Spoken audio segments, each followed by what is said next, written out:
IDC International Radio, 106.2 FM, from Israel to the world.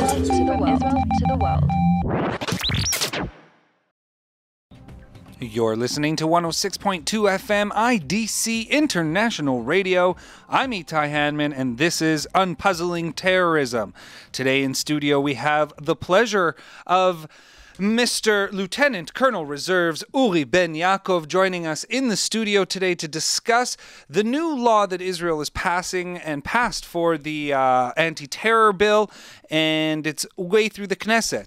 Lieutenant Colonel Reserves Ben Yakov is a senior researcher, project manager here at the International Institute for Counterterrorism. He brings a wide range of experience with him as he served in the paratroopers in the army and later through various intelligence positions. During the process of the bill in the Knesset, the ICT sent him as their representative in the Knesset during this period of debate and formulation of the law. Lieutenant Colonel Reserves Ben Yakov, how are you doing today? Thank you very much for having me here. It is a pleasure to have you here in studio. Before we get into any real details, maybe you can just give us the overview of what was going on in the Knesset and what this bill law has in store for the citizens. Okay, so this bill was initiated more than 10 years ago and passed the first time on 2011, as far as I remember. And then the other two times on 2016, passed actually on June, 3 months ago already, and will be in force on 1st of November 2016, so it's not in force yet. The idea was to gather all together the small laws and bills and other regulations into one homogeneous law, and to update all the laws into a modern way which can counter the terrorism as it's today. This is the idea. Would you say that this was brought about over the last year or more, or pushed heavily over the last year because of the wave of terror that we saw on an individual basis, not from organizational standpoints as we've seen in the past when Hamas had a wave of attacks or the PLO had a wave of attacks? This has been characterized by incitement and individuals taking action into their own hands over the last year. We have seen and heard Avi Dikta come out yesterday, actually, and explain how the downturn in the attacks has been over the last few months due to the Shin Bet, the police, the military, enacting new things. Is this new law, a result of this latest wave of attacks, do you think? No, it's not as a result of it, obviously, because it was initiated more than 10 years ago, but moreover... But now it got its chance. Moreover, the decision to rush this bill into a law was made just a few weeks before the new wave in Jerusalem started, but it was part of the debates during the discussions in the Knesset. So it was like almost on a weekly basis. The meetings in the Knesset was almost on a weekly basis, something that I don't remember from any other bill, but it became just before. Fair enough. Now, let's get into a few details. What type of restrictions or what type of penalties has this new law introduced to Israeli legal system? So basically the penalties are much higher than we know from the laws before.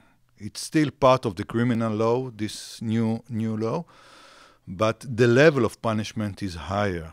The government or the Knesset consider the problems of terror as higher than the regular crime, and therefore they decided on a higher level of punishment. Something we've seen over the last wave of terror, specifically this past year, is younger and younger attackers are coming. We've seen the 13-year-old boy that was shot by by Israeli forces after he went on a stabbing spree, and that became headlines that Israel was trying to execute this child and this and that, and thank God the images broke from the hospital that he was being treated by Israelis in an Israeli hospital after being the attacker. Do you have, we've also heard of international criticism of Israel and the way it handles young offenders, juveniles. But in a lot of cases, Israel looks at these things, and a lot of people look at it, and other states as well, is that a terrorist is a terrorist. And when you commit an act of terror, you are, at 14 or at 21, you are a terrorist. So the question is, does this new law target youth in any way that Israel, in a new way that can help Israel combat the problem of juvenile terrorists? Not really, not really. The idea is that once you are standing in front of a judge, this should be the way to differentiate between adult and young in 14 or 12 or 25. This problem is not only Israeli one. The terror, the incitement now is well done through social networks, which is the cup of tea of, I would say, youngsters. And therefore, we can see more and more youngsters in it. We saw, I don't know, two sisters that flight from the UK to Turkey and from there entered or tried to enter to Syria. Just 14 years old, 15 years old. It's not something that belongs only to Israel. And there is a problem to tackle this phenomenon in a law, because you cannot do laws for youngsters and others. There are certain specific places that you can make things easier for the youngsters based on the idea that they can be de-radicalized or things like that. We've seen our soldiers here in the IDF be put in some tough situations with this latest wave of attacks. People coming up with car ramming attacks or stabbings or approaching them from behind. Again, it's young people, it's old people, it's female, it's male. There is no real pattern to the or profile you can pick for who are the attackers now. One thing that I know from serving in the army, and that's why I want to ask you, having such vast experience in the military, how difficult is it for our 19-year-old boys that are standing, and girls standing at checkpoints protecting this nation, to be able to deal with or locate a threat when it is a 13-year-old child, 14-year-old child coming at them? I think that once you know that this is what happened, it's the same if you're 14 or 15 or 25. There is no different. Of course, it's more difficult to shoot a child. But I think that our soldiers are doing it on the right way. Not always mistakes must happen. If you are doing something, you will be mistaken on the way, for sure. But I think that comparing with other armies, we are doing it more than good. If you were back commanding some troops right now, what would be some of the advice you would give them before setting up shop in an area to protect a settlement, to protect Jerusalem, to protect an entrance to Tel Aviv, whatever it is, from some of these attacks? I don't think that we should go into details, obviously. But mental advice to help them get over it. The mental advice is to talk between each other, to understand the situation, to understand that they are guarding people. And yeah, it does matter if the child is 12 or 25, but still, if he came in order to attack you, you should take care and do whatever need to be done in order to protect yourself first, and obviously the people that you're supposed to guard. Fair enough. Now back to the law itself. I wanted to ask you, in comparison to other nations, to other countries, where does this law stand? Is it further ahead? Is it more aggressive? Is it more in tune with the times than other countries? Or is it something that Israel's playing catch-up, that we didn't have enough proper law in place to deal with these situations? I think that we should look into the law in a way that countries are debating between themselves where should be, where we should put the finger in between the tools that we're supposed to give to our security agencies, and democratic values and moral that is in this specific country. So nobody knows where is the right place to put the finger, obviously. Countries are debating internally and between countries what should be done, how should be done. There are things that are not in the Israeli law but are in other Western countries' laws, like provoking citizenship of somebody who committed a terror attack or belonged to terror organization. That's something our defense ministers advocated in the past. Yeah, but it's not in the law. No. There are many other missing parts in the law. Administrative actions only partly there. There are other interests of the country that came or force not to accept things in the law, like how you are treating Gaza and the West Bank separately or the same entity. It's influenced the responsibility that we as a country have to the citizens in those regions, but it also affects things like if you are allowed to move person from one area, like from the West Bank to Gaza, or vice versa. House demolishing is not really in this law. There are things that are not there. There are things that are in the international law but not in written.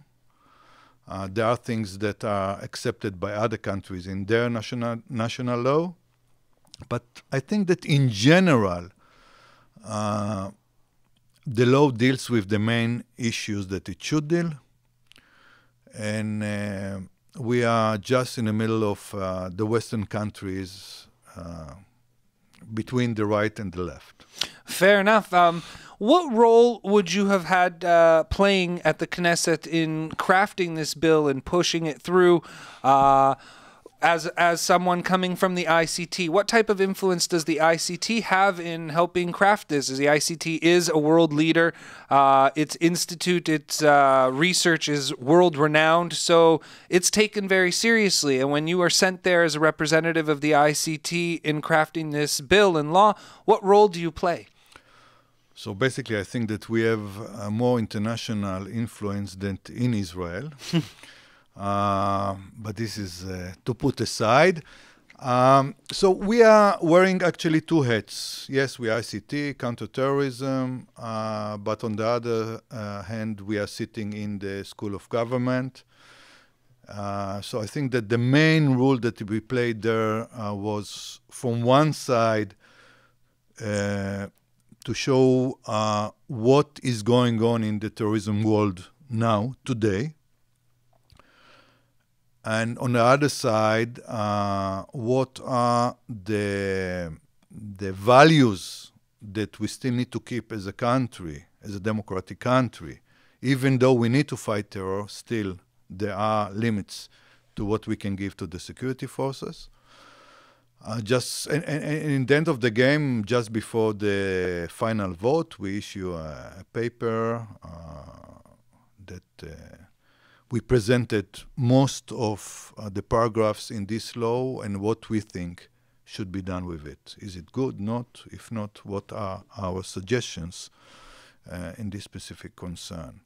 One of the examples that is very important in my point of view is the definition of terror organization.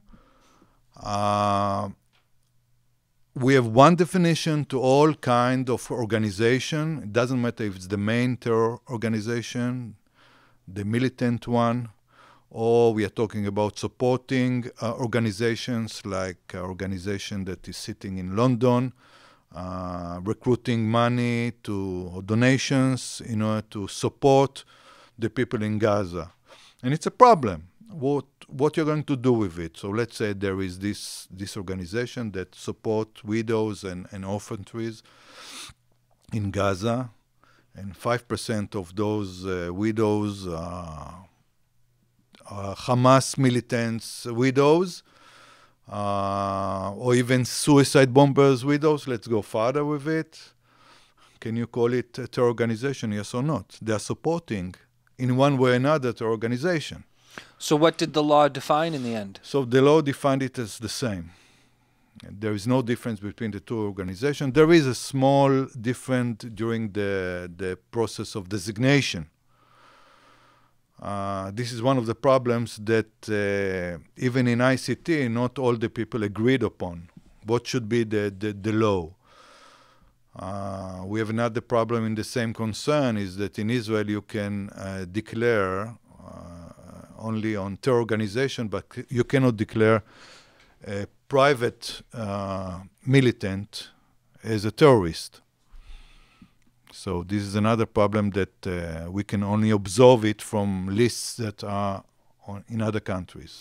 So I wanted to then bring it to that question exactly as you led me there with the definition of what a support organization could be. So now we saw the Shin Bet make an arrest recently from Gaza that the leader of the World Vision in the Gaza department was funneling money into Hamas pockets, as well as goods, not just cash, but also goods were being funneled to Hamas that they're not unable to get on a regular basis. We know World Vision is supposed to be a charitable organization around the world. Does Israel now look at World Vision as a terrorist supporting organization? Or is that one individual that did this, even though he's at the top of it in Gaza, is that person just responsible? We know that people from the UN did things like this. It's not new for us. It's a kind of a game. So on one side, you cannot declare that the UN is a terror organization, obviously. Israel, by itself, is supporting the Hamas, but sending money. We are paying money to the Hamas. So are we, as a country, Israel is a terror organization? Or can you say that we are sponsoring terror? No. So obviously it's not clear-cut. But definitely the preventing terrorism fundraising is one of the most advanced chapter in terrorism nowadays. Not only in Israel, internationally. Countries are doing a lot in order to prevent terrorism from being funded. The American President Bush, just after September 11 occasion, said that the money is the blood of terror organizations, and he was right about it. We have international convention against terrorism fundraising. We have the HSBC Bank paid $1.9 billion to the American administration just for not following the rules, the concerned rules. I think that we are in a good position when we are talking about money or fundraising of terror organization. But yes, we will always face those people that are playing in between the countries, in between the international organizations. We try to do their best. And still, we cannot designate this specific guy. Fair enough. And something I know that you focus a bunch of your research on at the ICT is international cooperation. And in your opinion, is there enough international cooperation to, let's start with fundraising. Is there enough international cooperation by states and organizations such as banks to stop the funding of terrorism? So I will say like this. If we are talking in general, obviously there is no international cooperation, not enough.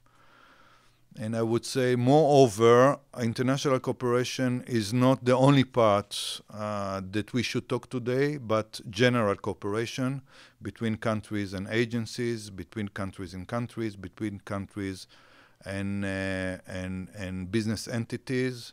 If there is no cooperation between countries and Facebook and other social networks or Google, there is almost no way to solve whatever we can see nowadays on the cybernet. There is no national law that can force those entities to cooperate, because you cannot force Google to do something as long as Google is things or softwares or operating in other countries. Whatever you're instructing Google here in Israel can contradict even other national laws. So cooperation is the name of the game between countries, between those entities, between I would say the countries and the Muslim community, at least the leaders, the non-radical leaders in those communities, in order to prevent radicalization from the youngsters.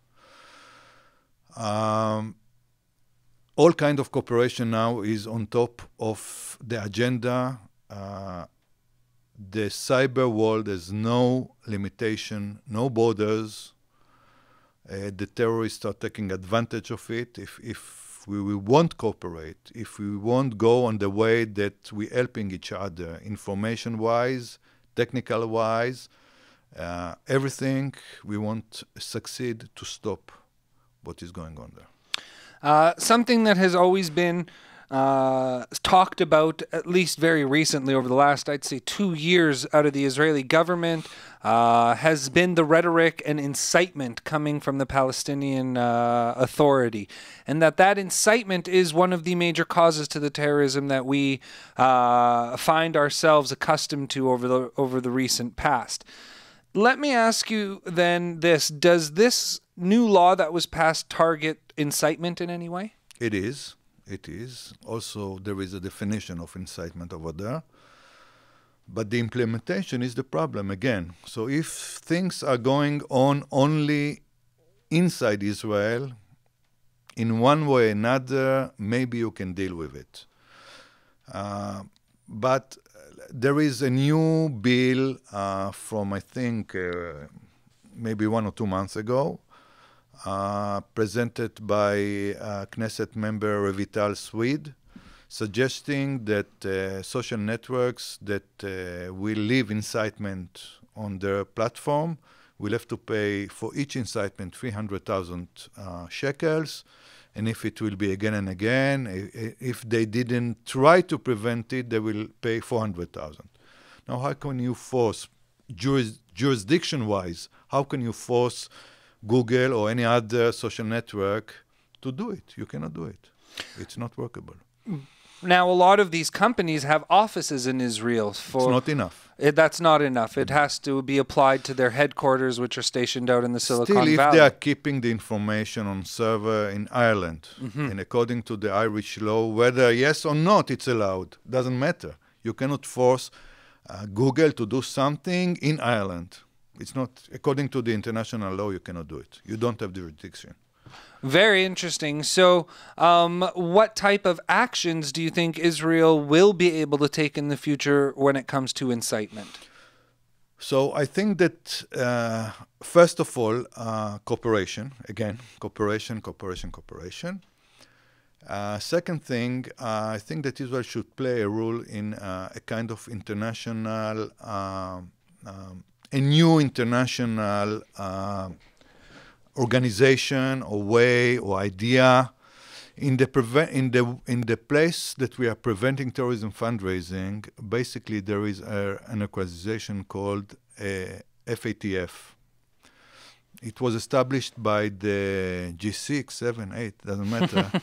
And it actually, without any official rights, this organization playing a major role in preventing terrorism fundraising. So they had a kind of a protocol, 9 suggestions that they are suggesting countries. You can do it or not. It's your decision. But if you don't do it as a country, if you don't implement it in your internal law, you might face some problems in the future, like you will be on the blacklist of this organization.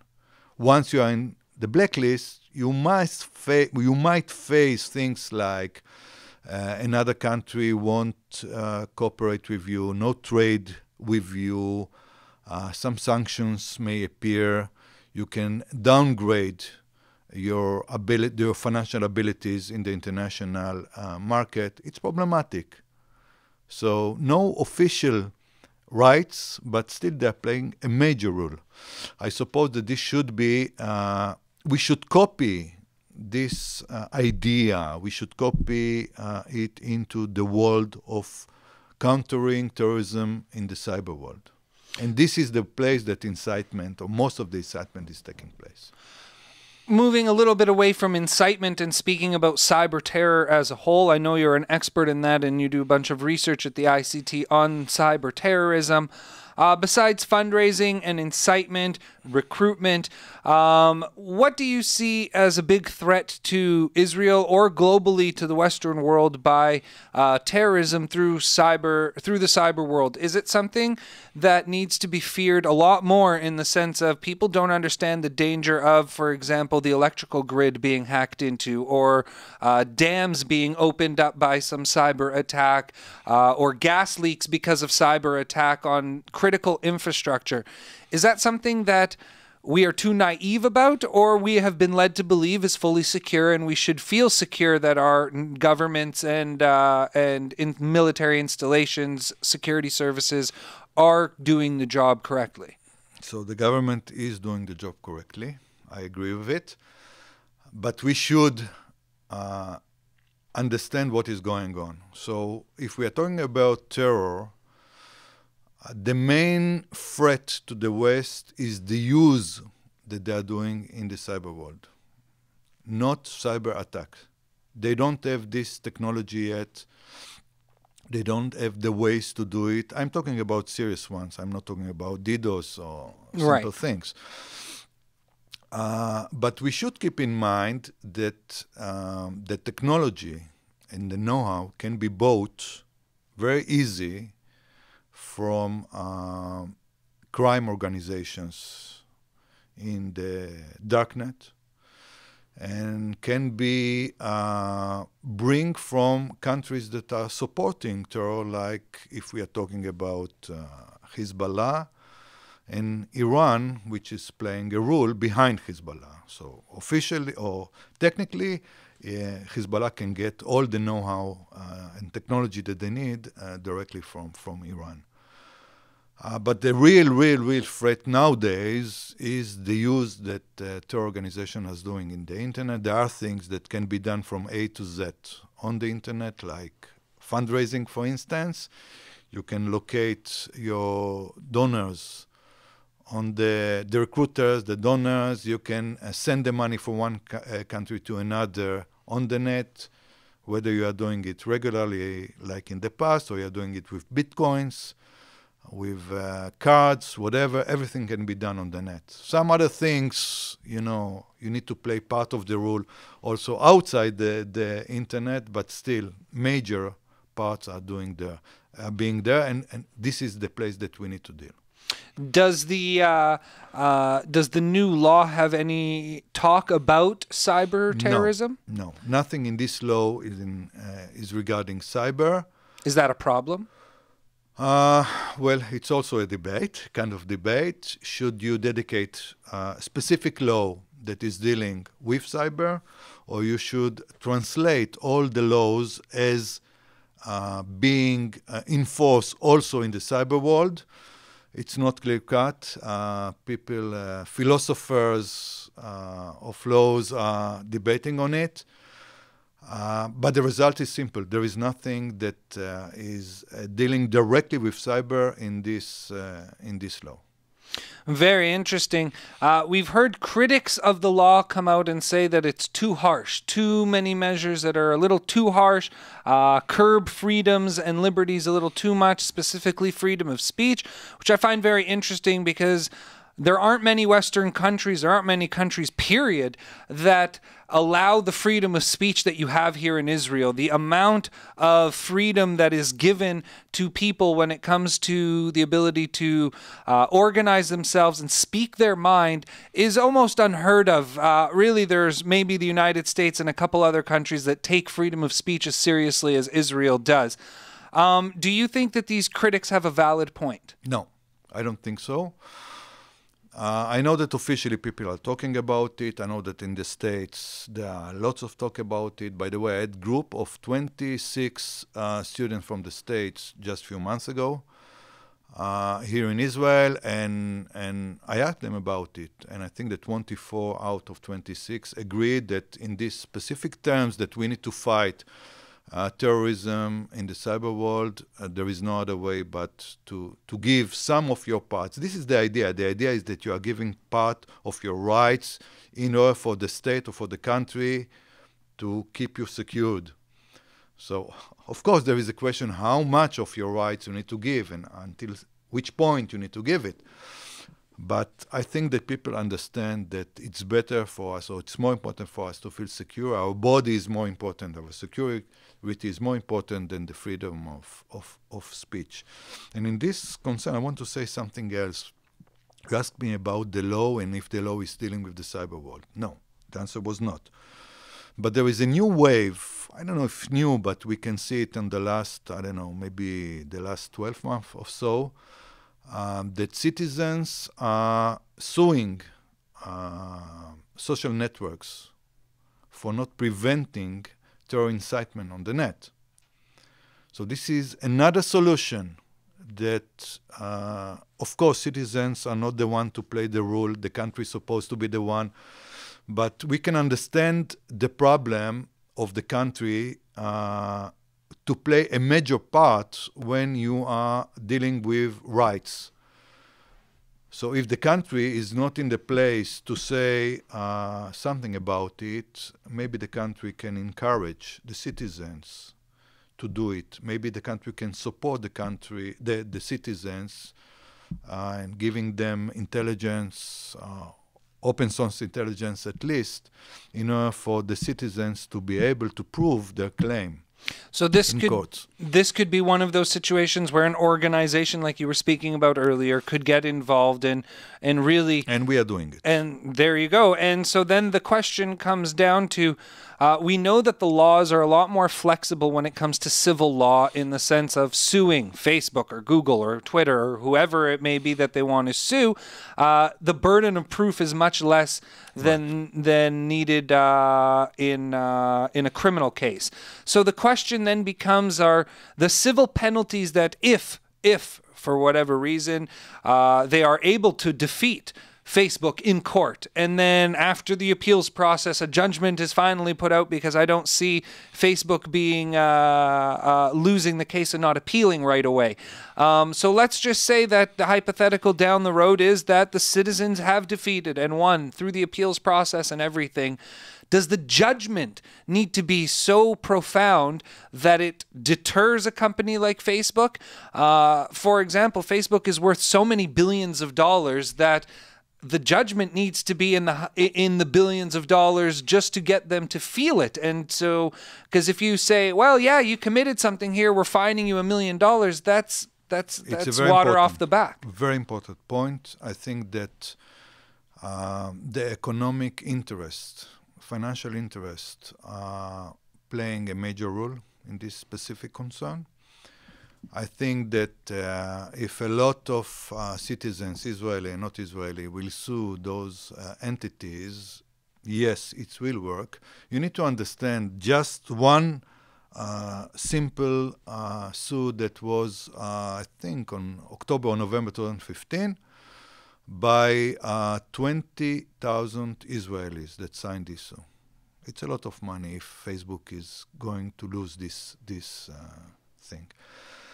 And if you have few like this, it's not only if you win or you don't win. Just in the process, Facebook need to declare every year that they are facing lawsuit of this and this amount from citizens. It's good enough in order to have a problem with the value of the company on the way before they are losing or winning in court. So this is something that should be done. And from that perspective, do you think that these companies do take it seriously? We have seen Twitter and Facebook over the last couple months specifically take down some of the ISIS sites, some of the ISIS accounts.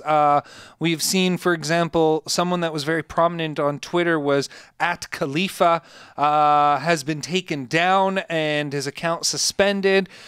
Do you think we're going to see more of that, or is that just a reaction to the times right now because of ISIS? I think that we will see more of it, but I think that taking down accounts or website is not the solution. Because one second later on, you can see it in another way or under different name or different account or different network. This is not the solution. The solution should be much more radical. It should be, we have this, every company like this employs lawyers more than a country maybe. Mm-hmm. So the law won't give us the answer, certainly, unless we have really something internationally or international convention that will be accepted by all the countries. It won't bring us the solution. Civil lawsuit will give us something. But the pressure from the civilians on this, from the public on those companies, because they are earning the money from us, from the citizens. So once they will see, and they are paying accordingly. So 1 month ago, there were 2 letters were sending to Facebook, as far as it was Facebook, asking to take down a specific something that we put on the net. Okay, one was against Muslims, another one was against Jewish. I think that you understand that one of it was taken down and the other one got a letter back, sorry, we don't see it as incitement. We both know which one was taken down. And obviously they're earning more money from Muslims than from Jewish, because there are so many Muslims around the world. So they are playing the game according to their financial interests. And this is the place that we can punish them. This is the place that we can punch them. If theoretically the entire population can gather together and say, okay, if you, Facebook, will not deal with it, we will put out our accounts, we'll withdraw everything that we have with you. On the next minute, Facebook will do whatever they need to do. This is obviously theoretical only. But we need to reach closer to this target as much as we can. Only thing that we can do is to play with this economic or financial interests. Before we close out our conversation here, I wanted to just ask you quickly, what do you think is the most positive aspect of the law that has just been passed? And what would you say is the least appealing part, or the portion of the law that you think has the least teeth, or is the most useless portion, is just there because it's there? Wow, it's a very problematic question to answer in 1 minute, but I will try. As much time as you want. Okay, I will try my best. I think that the most important the most important part in this law is that all those small laws that people didn't know, came together, were updated into the version that it should be nowadays with the modern things that are facing. The idea that organizations are not hierarchical as before only, but also they are, it's a net like the internet, and it's countering this idea in a way it should be. I think that the measures that were taken are not enough, meaning that there are some other things that we could put in the law, like provoking citizenship. We talked it in the beginning of the interview, which other countries are doing. I think that financial punishment for terror actors could put us in a better place later on. Those things are not there, not enough at least. Fair enough. And just before we let you go, where can people go and find your work and follow the things that you write and speak about? It's very important for our audience to be able to go and follow this very important conversation. ICT, At website, the ICT website. Everything is there. Excellent. For anyone that is joining us late, we were speaking with Lieutenant Colonel Reserves Uri Ben Yakov, who is a senior researcher and project manager at the Institute for Counterterrorism here at the IDC. Lieutenant Colonel, thank you so much for joining us. We appreciate your time, and it was a very enlightening conversation. Learned quite a bit, so thank you so much. Thank you very much.